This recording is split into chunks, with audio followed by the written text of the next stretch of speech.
un plaisir. Bienvenue à ceux qui viennent de nous rejoindre. C'est génial de voir de nouvelles têtes. Et voilà, c'est un plaisir pour moi d'apporter la parole aujourd'hui pour la première fois. Et voilà, c'est un honneur et une joie. Pour cette première prédication, je vais parler de la souffrance. Un thème intéressant pour une première fois. Mais voilà, on le voit sur nos quotidiens que la souffrance a une place qui est quand même assez intéressante à observer. On le voit sur les réseaux sociaux, on voit de plus en plus d'enfants avec des problèmes d'adultes, des jeunes qui sont anxieux par la vie, et des moins jeunes qui sont juste aspirés par les problèmes et les souffrances du quotidien. Donc c'est pourquoi je trouve que c'est intéressant de prendre un temps pour étudier cette question. Et c'est d'ailleurs là que le Saint-Esprit m'a emmené. Prions. Seigneur, merci pour ce moment. On va écouter ta parole et voilà, travaille, Seigneur, change les cœurs, que l'on puisse vraiment être transformé de gloire en gloire à ton image. Amen. Alors, je vous invite à découvrir ou à redécouvrir l'histoire d'un personnage pas très célèbre dans la Bible. Et c'est lui qui a d'ailleurs oint le premier roi d'Israël, Saül ou Saul, ça dépend des prononciations. C'est lui également qui a oint le deuxième roi d'Israël, celui qui est peut-être le plus célèbre de tous, David, que vous connaissez très bien. On connaît à peu près l'histoire de Samuel, mais on connaît moins l'histoire de sa mère, Anne. Et du coup, on va découvrir son histoire. Alors, je vous invite à ouvrir vos Bibles dans 1 Samuel au verset 1. La lecture va être un tout petit peu longue, comme c'est une histoire, mais ça va être très intéressant. Je vous invite vraiment à ouvrir vos Bibles si vous l'avez sur vos téléphones ou en version physique, ça existe encore. Voilà, ça vous permettra de survoler le passage. Peut-être que je vais lire un peu lentement par rapport à votre rythme ou au contraire un peu trop vite. Donc, vous serez à votre rythme. Donc, le premier livre de Samuel, au verset 1. Il y avait un homme de Ramathaïm Tsophim, aussi appelé Rama dans d'autres livres de la Bible, de la montagne d'Éphraïm, nommé Elkana, fils de Jéhoram, fils d'Élihu, fils de Tohu, fils de Tsouf, Éphratien. Il avait 2 femmes, dont l'une s'appelait Anne et l'autre Pénina. Pénina avait des enfants, mais Anne n'en avait point. Chaque année, cet homme montait de sa ville à Silo pour se prosterner devant l'Éternel des armées et lui offrir des sacrifices. Là se trouvaient les 2 fils d'Éli, Ophni et Phiné, sacrificateurs de l'Éternel. Le jour où Elkana offrait son sacrifice, il donnait des portions à Pénina, sa femme, à tous ses fils et à toutes les filles qu'il avait d'elle. Mais il donnait à Anne une portion double, car il aimait Anne, que l'Éternel avait rendue stérile.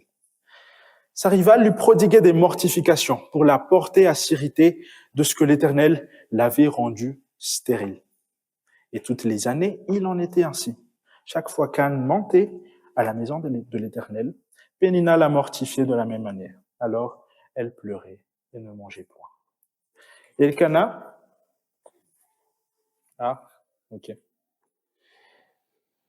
Elkana, son mari, lui disait, « Anne, pourquoi pleures-tu et ne manges-tu pas? Pourquoi ton cœur est-il attristé? Est-ce que je ne vaux pas pour toi mieux que 10 fils? » Anne se leva après que l'on eut mangé et bu à Silo.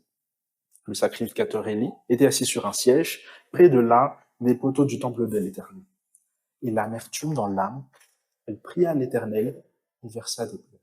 Elle fit un vœu en disant, « Éternel des armées, si tu daignes à regarder l'affliction de ta servante, si tu te souviens de moi et tu n'oublies pas ta servante, et si tu donnes à ta servante un enfant mâle, je le consacrerai à l'Éternel pour tous les jours de sa vie, et le rasoir ne passera point sur sa tête. » Comme elle restait longtemps en prière devant l'Éternel, Élie observa sa bouche.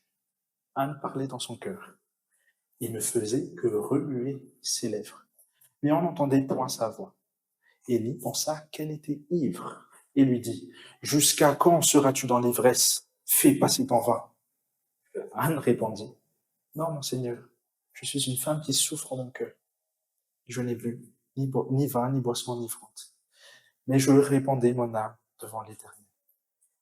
Ne prends pas ta servante pour une femme pervertie, car l'excès de ma douleur et de mon chagrin qui m'a fait parler jusqu'à présent. » Élie reprit la parole et dit, « Va en paix, et que Dieu d'Israël exauce la prière que tu lui as adressée. » Elle dit, « Que ta servante trouve grâce à tes yeux. » Et cette femme s'en alla.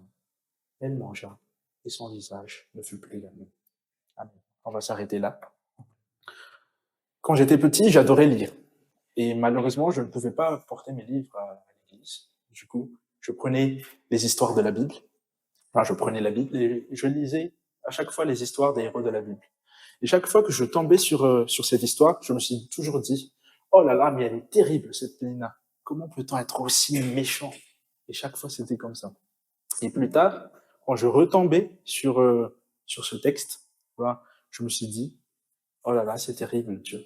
Comment je ressemble à cette Pénina. » Ça, c'était après. Et toute personne qui lira cette histoire verra directement, remarquera la méchanceté de Pénina qui vient rajouter un poids à ce que Anne vivait déjà, c'est-à-dire sa stérilité. On voit directement cette souffrance qu'Anne porta au fil des versets. Et nous, chrétiens, on a cette habitude de transposer nos vies à l'histoire des héros de la Bible. Par exemple, ah, tu es David, va terrasser tes problèmes, tes Goliaths qui sont tes problèmes. Ou encore, oh, tu es Pierre, descends de cette barque et marche sur l'eau. Vous voyez? Et quand on lit cette histoire, on peut facilement se focaliser juste sur Anne et sa souffrance, parce que ça se rapproche peut-être à ce que l'on vit. Mais en fait, pourtant, nous sommes tous comme Pénina. Nous sommes tous comme Pénina. Notre vie est enclin au mal. Nous faisons souffrir les gens. Et le pire, c'est que on le fait des fois sans même y penser. Parce que c'est pas que nous faisons juste des bêtises comme ça dans nos vies. C'est notre nature qui a été pervertie. Nous avons été corrompus par le péché d'Adam. Paul est très explicite. Dans Romains 5, il expose très bien comment le péché d'Adam nous a tous condamnés sans exception. Cet état de dépravation et cette nature pécheresse a atteint non seulement nos actes, qui sont empreintes de mal, mais également nos pensées et nos désirs. Nous aimons nos péchés, nous les faisons et nous les refaisons encore et encore. C'est tout notre être entier qui a été corrompu. Et notre ADN au plus profond de nous est mauvais. Ici, Pénina était contre Dieu. On le voit chaque année torturer Anne. Pour nous, peut-être, c'est même plus fréquent que chaque année. Mais elle l'a fait pour que Anne s'irrite de Dieu. Il est écrit au verset 6. Par sa rébellion à Dieu, Pénina voulait que Anne remette en question la bonté de Dieu, jusqu'à ce qu'elle aille s'irriter de ce que Dieu a fait dans sa vie. Pénina était contre Dieu, et comme nous, Pénina a hérité du péché d'Adam. Et peut-être que nous ne torturons pas des femmes stériles dans nos vies. J'espère que vous ne le faites pas. Mais ça n'empêche néanmoins que notre être tout entier se rebelle contre Dieu. Et des fois, on se dit, non, mais en fait, je ne tue pas, je ne fais pas ça, je ne fais pas ci. J'ai quand même quelques valeurs, j'ai quand même une éthique de vie, je vaux mieux que cela.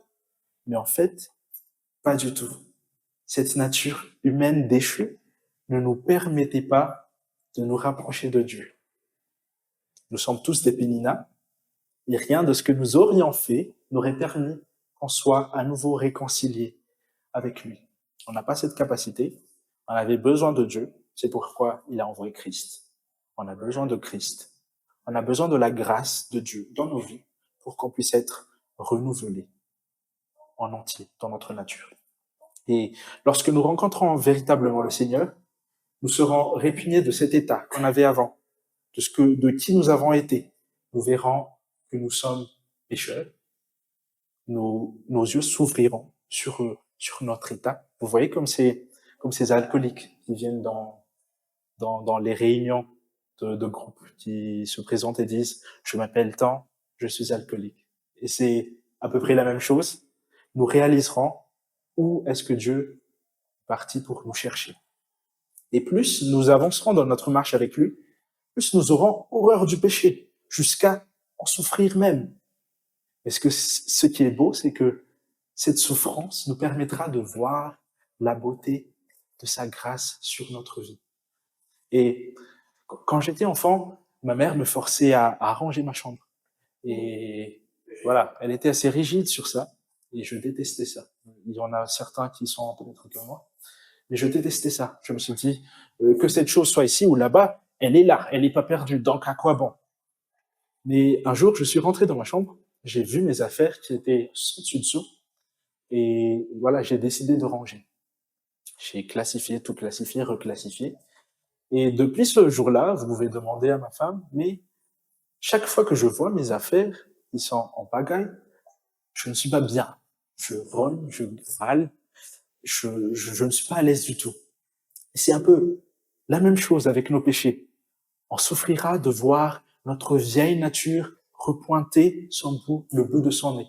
Parce que ici, sur terre, on restera toujours imparfait. On sera parfait quand Dieu restaurera toutes choses le jour venu.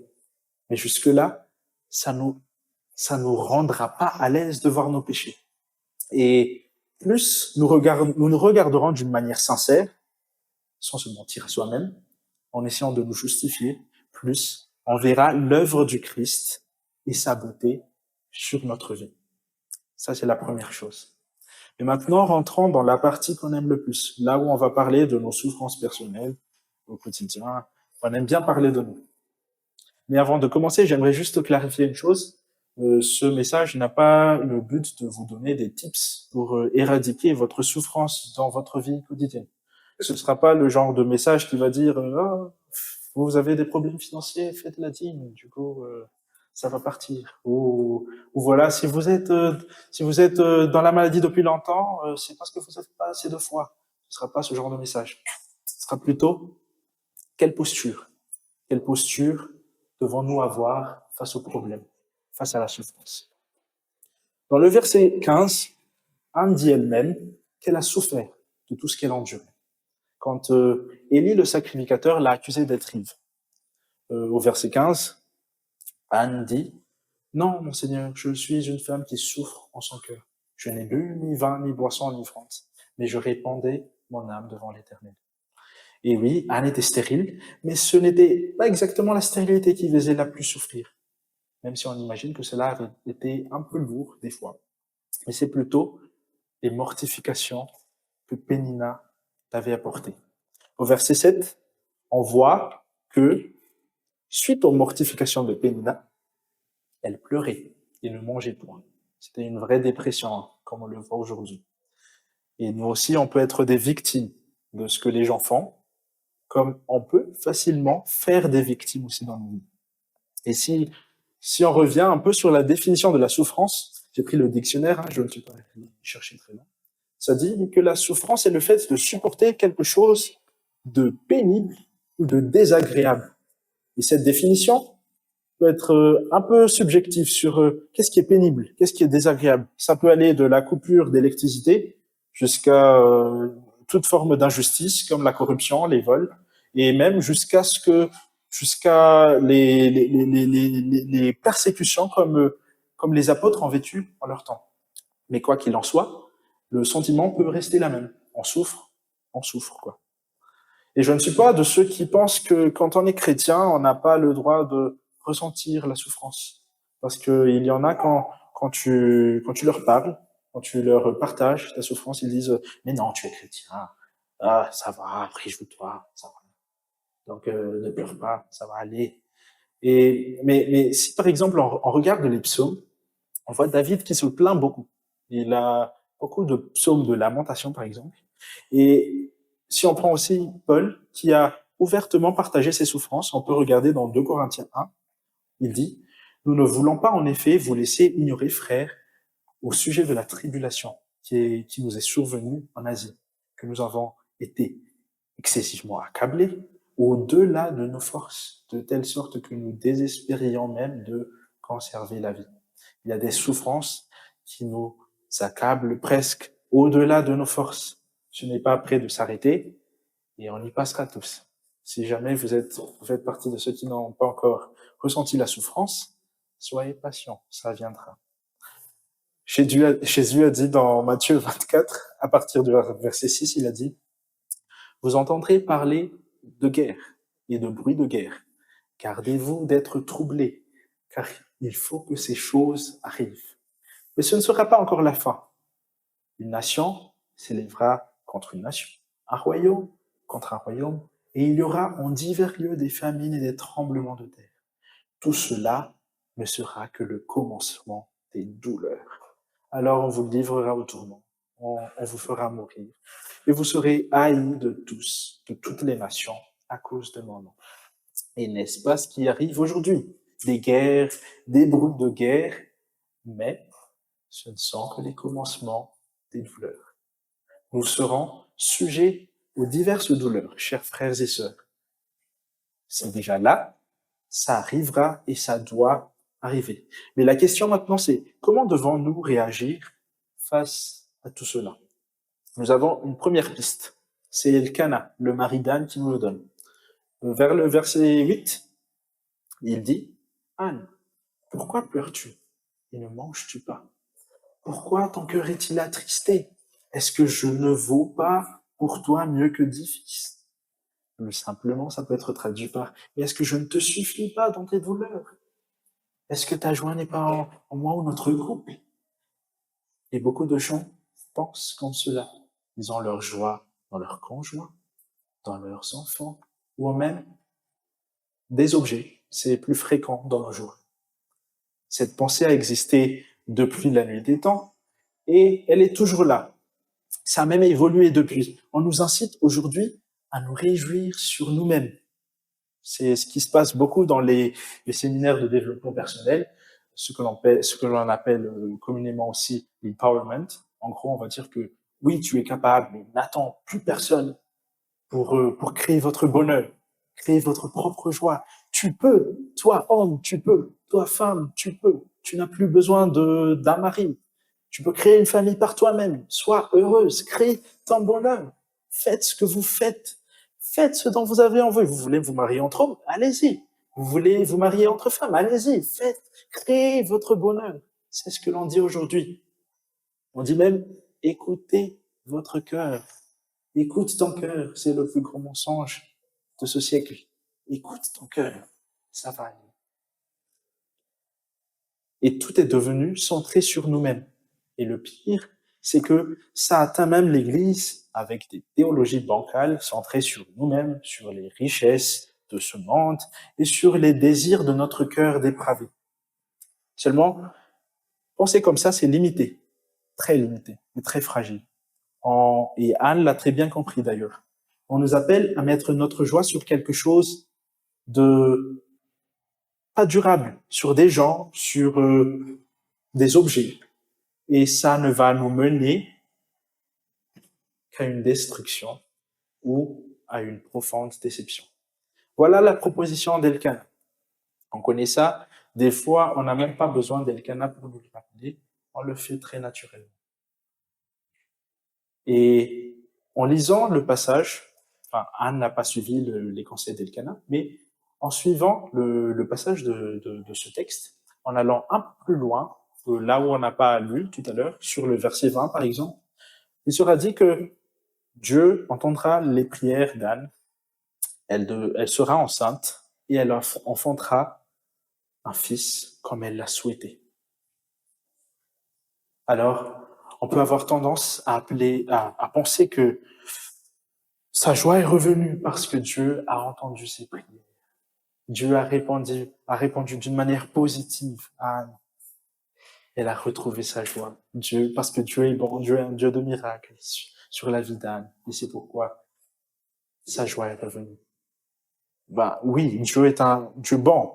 Il est un Dieu de miracles. On le croit, il l'a été, et il ne changera pas. Mais si on observe bien, on verra que sa joie a été retrouvée bien avant. Vers le verset 18, on peut lire « Et cette femme s'en alla, elle mangea, et son visage ne fut plus le même. » Son visage ne fut plus le même. Son visage ne fut pas le même. Pas un changement sur l'immédiat dans un temps T. Son visage a changé et n'a plus repris son état de tristesse. Les pleurs ont été effacés, la tristesse a été enlevée. Il ne fallait pas attendre un test de grossesse ou tenir dans ses bras Samuel pour la première fois, mais c'était bien avant la réponse. Entre autres, sa joie est revenue bien avant la réponse de sa prière. Et surtout, sa joie n'était pas centrée sur les bénédictions de Dieu. Si vous êtes juste content parce que Dieu vous donne ci ou vous donne ça, c'est que vous n'aimez pas Dieu de tout votre cœur. Vous pensez qu'il est un génie dans une lampe et qu'il va exaucer vos prières. Samuel, le fruit de cette bénédiction va être offert au service du Seigneur. On le verra, par exemple, vers le verset 23, que dès que Anne sèvera Samuel, c'est-à-dire elle a arrêté de l'allaiter, vers peut-être 2 ans ou 3 ans, elle va l'envoyer auprès d'Élie. Et Samuel y resta pour les restants de sa vie. La joie d'Anne n'était pas en Samuel, sinon elle n'aurait pas pu s'offrir le seul fils qu'elle avait, le fruit d'un miracle, comme elle était stérile depuis très longtemps. Car même si, peut-être si elle pouvait le voir quelques fois par an, ça aurait été trop difficile, ça aurait été trop peu avec son seul fils. Mais elle va su tenir parole. Elle a entièrement offert Samuel au Seigneur, et sa joie était basée sur autre chose que la réponse positive de sa prière. Et pour vous dire, à partir du chapitre 2 de ce Samuel 1, on ne retrouvera plus la trace d'Anne. On ne parlera plus d'Anne dans toute la Bible. Mais alors, qu'est-ce qui s'est passé? Qu'est-ce qui s'est passé pour que ce poids disparaisse si soudainement? Eh bien, Anne est revenue à la source. Dans l'un des psaumes les plus connus, soit le psaume 1, il est écrit « Heureux l'homme qui trouve son plaisir dans la loi de l'Éternel, qui la médite jour et nuit. » Il était possible d'être heureux, même si la souffrance était là. Parce que jusqu'au moment où elle était vraiment enceinte, on se doute que Pénina était là. Et peut-être qu'elle n'a pas changé ses comportements. Mais Anne a retrouvé sa joie dans quelque chose d'éternel, qui ne change pas, qui est plus durable qu'une personne, un objet, c'est-à-dire en Dieu lui-même. Et pour conclure, déjà, le Seigneur veut qu'on retrouve satisfaction en lui. Non pas juste en ce qu'il peut offrir, mais réellement en lui. Quand une femme est venue interpeller Jésus en disant « Heureux le sein qui t'a porté, heureux les mamelles qui t'ont allaité », Jésus lui a répondu « Heureux plutôt ceux qui écoutent la parole de Dieu et qui la gardent. » Christ est notre source de joie. C'est le cas quand tout va bien, mais surtout aussi quand tout va mal. Lorsque nous faisons face à la souffrance, ayant ce réflexe, comme Anne, de retourner à la source, qui est Jésus, le seul qui peut nous donner la paix et une joie parfaite. Jacques parle dans Jacques 5, au verset 13, il dit « Quelqu'un parmi vous est-il dans la souffrance? Priez, qu'il prie. Quelqu'un est-il dans la joie? Qu'il chante des cantiques. Quelles que soient nos émotions, quel que soit ce que l'on traverse, avoir accès à Dieu est un privilège auquel on est appelé à jouir. Et comme Anne, passons plus de temps, non seulement à travers la prière, mais également à travers sa parole, qui nous révèle qui il est, qui nous réconforte et qui nous édifie dans notre foi. Passons plus de temps avec lui. Il est possible d'avoir la joie dans ce monde. Et cette joie, c'est Jésus. Parce que notre joie se trouvera dans quelque chose de plus stable, qui ne changera jamais, qui a toujours existé avant la fondation du monde et pour les siècles des siècles. Et pour terminer, chers frères et sœurs, je vais terminer par cette phrase de John Piper qui nous aide, nous qui sommes une église qui veut glorifier, qui aspire à glorifier le Seigneur dans tout ce qu'il fait. Il a dit, Dieu est glorifié en nous au plus haut point lorsqu'on est satisfait en lui au plus haut point. Amen.